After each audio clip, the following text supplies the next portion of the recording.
Okay, guys, this is going to be my review of Gladiator. And Gladiator, I really enjoyed. I really did. It's not one of my favorite films of all time, but it's up there. I think, there was this sense of realism. This film was similar to what I said with Saving Private Ryan, where it was like that film felt was very much like handheld cameras, no real score, and maybe like the sound was mainly at the gunshots. Here, while there was like a minor score and a minor soundtrack, but it was mainly songs that you would think would be playing in that city and stuff like that. And I love the almost documentary style filmmaking where they constantly do like these like crazy survivor style establishing shots of just the great city. And what I love is like in the gladiator fights, there's no real soundtrack.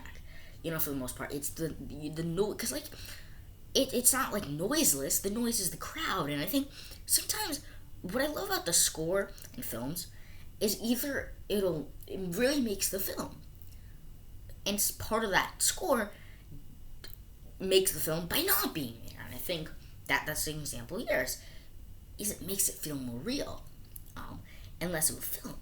And what I love about it is that the big I love another thing is there's some great wide shots of the different row, and I love exploring Russell Crowe's Maximus, but also equally Joaquin Phoenix's Commodus, because again Joaquin Phoenix is such a great actor and fits perfectly into this role of in many ways similar to Joker, as he just wants love, whatever form that takes him.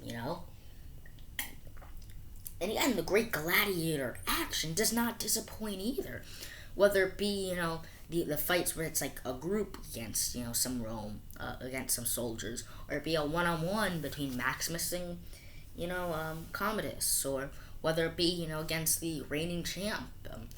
On top of, again, the great story of someone who, wants revenge on Commodus who betrayed him, but also wants revenge on all the soldiers that betrayed him, and just wants, again, freedom, I think. And I love the symbolism of afterlife, where it's like, I love, and again, this film is not afraid to take, again, bold risks with killing off his wife and children by literally hanging them. In the version of I saw, made for TV version, I think, they didn't show them getting murdered, but there was still that sense of when you see their feet, similar to the Jojo Rabbit scene, except, I think in Jojo Rabbit it was a lot less expected, obviously, but it was still great, and it's still packed in motion with punch. I really do think because of Russell Crowe's performance in that particular scene.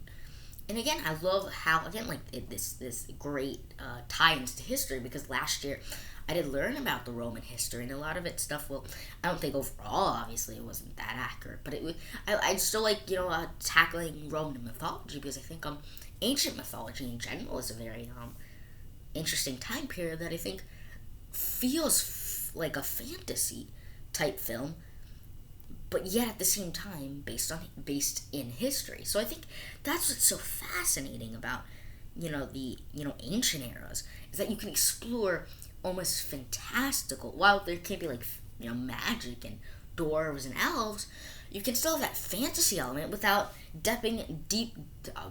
without diving into the realm of elves and of fantasy and nonfiction. Well, obviously the story's not fiction, but still in that historical era. And again, the cast is great, the performance is great, and again, it's not afraid to take bold moves by killing off Maximus, Commodus, and I love the scene where Commodus kills the Caesar, his father's emperor, who wanted Maximus to be the heir to the throne.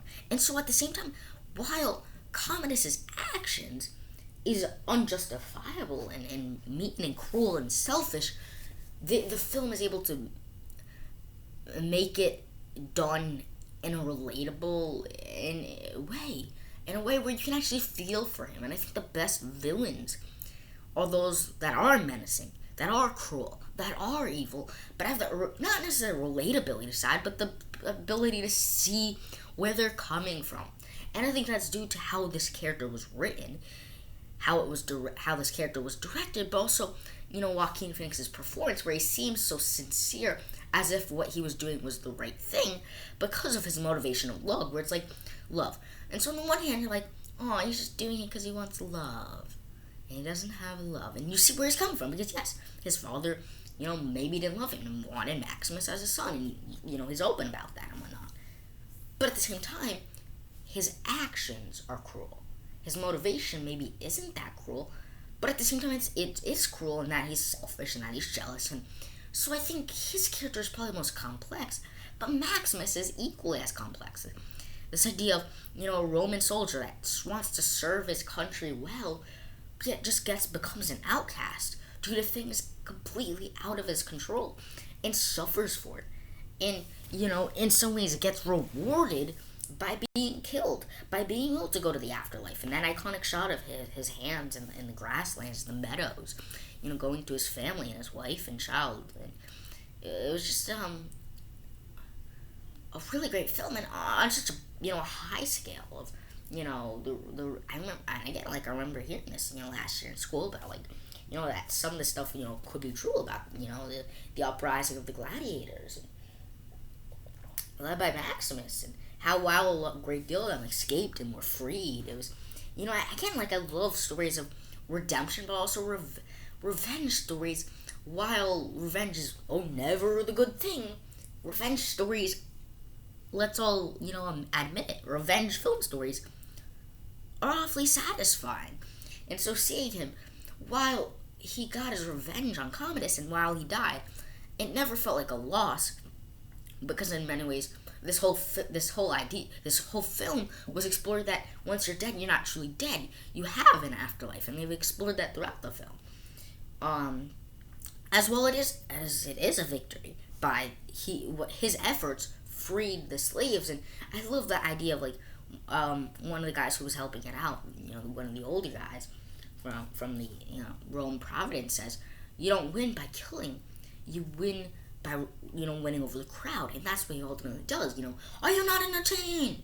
And what I love about that line is it's so true, is where it's think about things like gladiators and things where it's a fight to the death or something. Part of that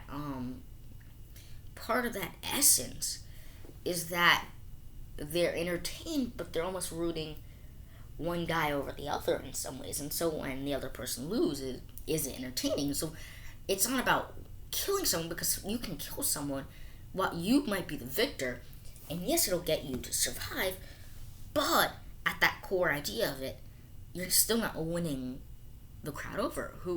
Because it turns out by winning the crowd over, I'm winning everybody over, but by again entertain, because the essence of Gladiator, not to see who's stronger. The essence is to entertain people through seeing which one's stronger in a combat zone, or not combat zone, but in a fight.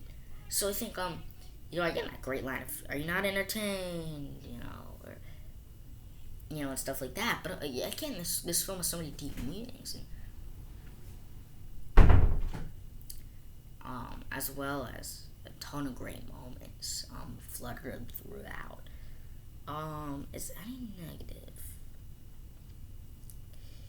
The CGI. This film came out in 2000, and some of constantly throughout the film, Maximus would have visions of I guess maybe an afterlife world, but there would be some shots where it's CGI, but also the crowd. They sometimes in the film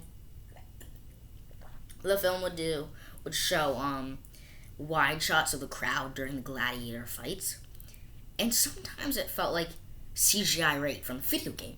But it's hard to kind of put this against the film because it did come out in 2000. But if you want honest truth, then I had to give any criticism, that would be it. But it's hard because I really did enjoy the film, quite a bit. Stay tuned for more videos coming at you.